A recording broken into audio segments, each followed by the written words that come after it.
You know, when you cut these crystals and from the outside it's a rock, then you cut it and poof, it's actually quite a different thing.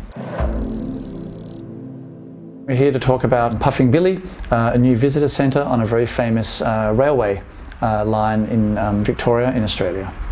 The approach with Puffing Billy was to take a famous tourist experience and focus on that as opposed to the building itself.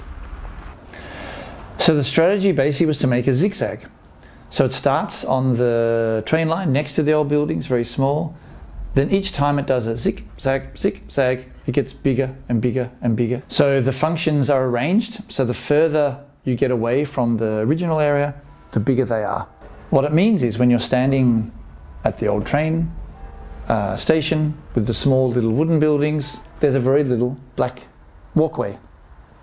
You then go down this walkway and then zigzag, zigzag, and all of a sudden you're in a visitor centre, then you're in a restaurant, and eventually you end up in the sort of hero space, which is a huge, large exhibition, almost like museum area with a historic special train.